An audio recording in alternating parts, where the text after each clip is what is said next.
పడిన తర్వాత గదామోవలకి ఇద్దరు కుమారులు పుట్టాడు.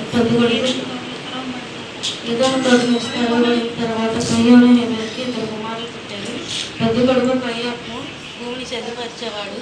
చిన్న కొడుకు హేబెలు గొర్రెల కాపరి.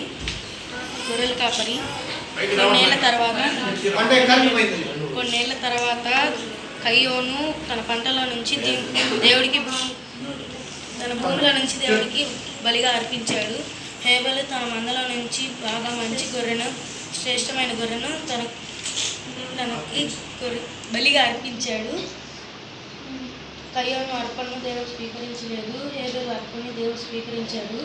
కయ్యోను చెడ్డ క్రియలు చేశాడు, హేబెలు మంచి క్రియలు చేశాడు. అందువలన కయ్యోను హేబెలును రాయి పెట్టి చంపేశాడు.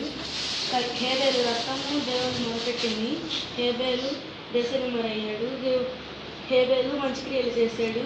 అలానే నేను మంచి క్రియలు